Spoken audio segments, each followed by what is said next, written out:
Hi, welcome to Feasting on Fanfare, and also welcome to the first episode of Slippery Tipples, where I make boozy desserts. Now, I've never been much of a drinker, but I have a soft spot for sweets with a little kick or something. A boozy cupcake, a spirited truffle, things like that. It just feels indulgent, it feels special, fancy, celebratory, all these different things, and they're actually easier to make than you think. They really impress a crowd, but they're also something just really nice to have on your own. We're going to be using the same skills that we used with the last truffle recipe, which I will link below, and we're just using the same basic ganache formula. However, here's a few of my favorite variations, but of course I would love for you to try your own things. Let me know how they are, okay? So without further ado, let's get to it. You may well remember from the last truffle video how I like to prep my truffle molds, so I won't go into too much intensive detail here. Just decorate if you're doing that. In this case, for the first one, I'm using a smear of white chocolate.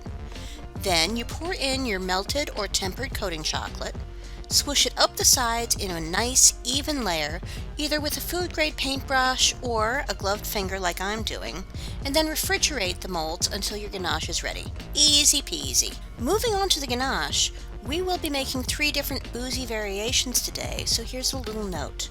If you want the taste without the alcohol, go ahead and put your flavoring spirit in alongside your cream. The alcohol will almost entirely, not entirely, but almost entirely cook out. I, on the other hand, like to taste that little bit of punch. It reminds me that we do have something a little extra decadent in there. So we're going to add our non-cream ingredients in after the ganache is partly melted so that we don't cook any of it off. So we've got ourselves a 1/4 cup of heavy cream on medium heat. We want this not to be boiling, but a nice steady simmer.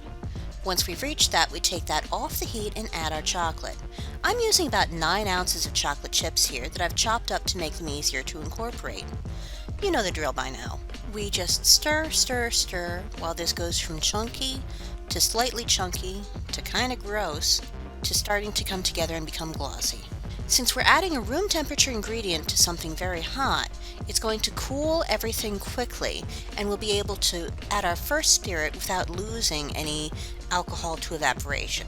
I'm using a 1/4 cup of Bailey's Irish Cream, a personal favorite of mine. My mom adores these truffles, as do many of my friends, and these are a very frequent visitor to my holiday snack packs. Now that we have introduced our second volley of liquid, it's going to still look a little gross, but it incorporates so fast at this point. Just watch how fast that's going. And it's going to look so beautiful, but taste even better. Oh, I wish you could smell this. Anyway, now that the ganache is ready, we're just going to take our truffle molds out of the fridge and start plopping some ganache in there. Be careful not to overfill the molds. We want to make sure that there's enough room at the top to plop the bottoms on. Before that though, we're going to give these a good tap to even them out, and then fridge them for about 15 to 20 minutes to firm them up a little bit before we put those bottoms on. After that, we're going to fridge them again for, I'd say, maybe 20 to 30 minutes, or longer if you choose, before we pop them out and they're ready to serve. Okay, so while those are chilling, how about we mix it up with some white chocolate this time? And hold on, because these are going to get fancy. Once again, we'll be prepping some molds. There we go. And while those are chilling in the fridge, let's get some cream rolling on the burner. Specifically, a 1/4 cup of heavy cream, just like before. We'll be heating it up to simmering and then taking it off the heat. We'll also be using white chocolate this time because it pairs so well with Prosecco. More on that in a moment. Meanwhile, it's the same process, but we're going to be using a little bit more white chocolate than before, just because Prosecco is so much looser than heavy cream or Bailey's Irish Cream are. So there is going to be a texture difference, and we want to compensate for that. 10 ounces of chocolate chips instead of 9 ounces should help somewhat. Anyway, now back to the Prosecco.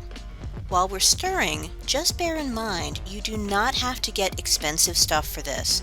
And if you have some flat stuff in your fridge, it'll work just fine. The truffles are not going to be fizzy anyway.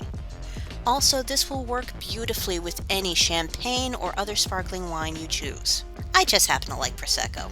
Now that the ganache is sumptuous and silky, we're going to go ahead and, you know the drill by now, We'll take the molds out of the fridge, we'll plop some ganache in there, we'll fridge it for 15 to 20 minutes.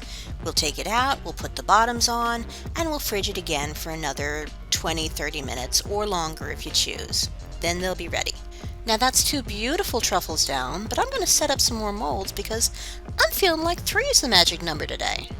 As for the ganache, we're going to stay fancy because we deserve nice things. 1/4 cup of cream, 10 ounces of chopped chocolate chips, and this time, once the ganache is setting up, we're going to add a decadent 1/4 cup of Grand Marnier. Oh yeah, we're bringing out the good stuff here. For those who are not familiar, Grand Marnier is an orangey cognac-based libation that's honestly fairly pricey, but a little goes a long way. Seriously, this stuff is like 80 proof. For the longest time, this was one of my mother's favorites, and she always had a dusty bottle in the shelf that would last her for years. When I started learning how to make Boozy Truffles like these, it was a personal mission to make sure I could make something with one of her favorite drinks. Sorry, kind of rambled there. Anyway, you know the drill. Once the ganache is ready, you plop it in the molds, you chill it, you chocolate it, you chill it again, and then you're ready to go. Et voila! 3 delightfully delicious and deliriously delectable truffles to tease and tantalize your taste buds. These are really only the beginning though.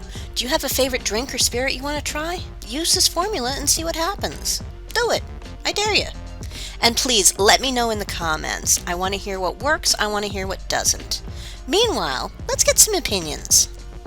All right, so now that we've got them ready, let's see how they taste. We have, once again, my fiance Shane and my good friend Amanda here to help us. I know, it's such work for you guys. Here to help us decide, see how they are, see if they're up to standard. So if you guys would be fine with having the kind of shiny dome-shaped one, that's the Grand Marnier. All right. Nice. That's I like the shape of it. This tastes great. I'm a man of action, not of words. Yeah, I just had to put the whole thing in my mouth because it was this is great. Yeah, that one's a good one pop, but the other ones are a little bit larger for that, multi-bite experience. Unless you really believe in yourself. I believe in myself, but not that much. Understood. All right, well, are you ready for, how about the Bailey's one? That's the dark and white. All right. You think it'll be seized? You could fool someone, put someone in. Hey, the molds were on sale.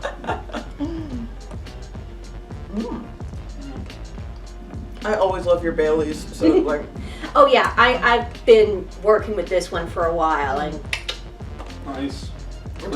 I don't get complaints, and you won't either if you make it. I always, it's always worth coming back to the States for this. Yeah, if you have some to send back with me to Japan, I love you forever. Apparently, also God wants some. Yeah. So Praise that Thor. Praise Thor. Skull.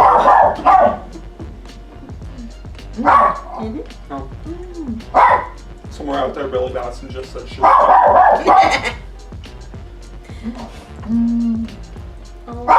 always feel like I could get drunk off of these or something. That is what, because I always make sure to add alcohol after it's taken off the heat so that it keeps its power. Now, unless you're extremely lightweight as a drinker, or my dog, unless you're extremely, I'm going to edit this part out. Now, unless you're an extreme featherweight when it comes to drinking, these won't actually mess you up. They might make you a little giddy, but we can blame the sugar on that too. However, of course, candy responsibly.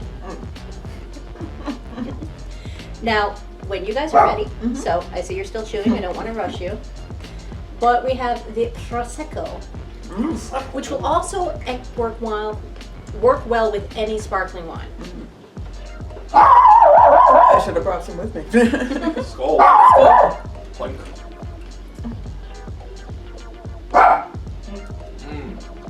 Oh, this is great. Yes, I'm so happy I have this inside me. Yeah, this is so sweet. Like, I definitely like I don't know, like, because I've been with you on your candy adventures for many years now. Mm-hmm. So I remember like going to festivals and going up to people like, yes, and don't they look so professional? And You've always been a fantastic cheerleader, both of you. yeah. Which is why you'll both be receiving some of these to take home. Whoa! Now, Yeah, high five. unfortunately, I don't have any to give you folks at home, but at least with the recipe, you can enjoy them yourselves. And again, of course, mix and match the liqueurs. Use non-alcoholic drinks too. Try it, see what happens. Please let me know. Give these a shot, enjoy them, impress your friends, and I'll see you next time. Again, get out there and play with your food.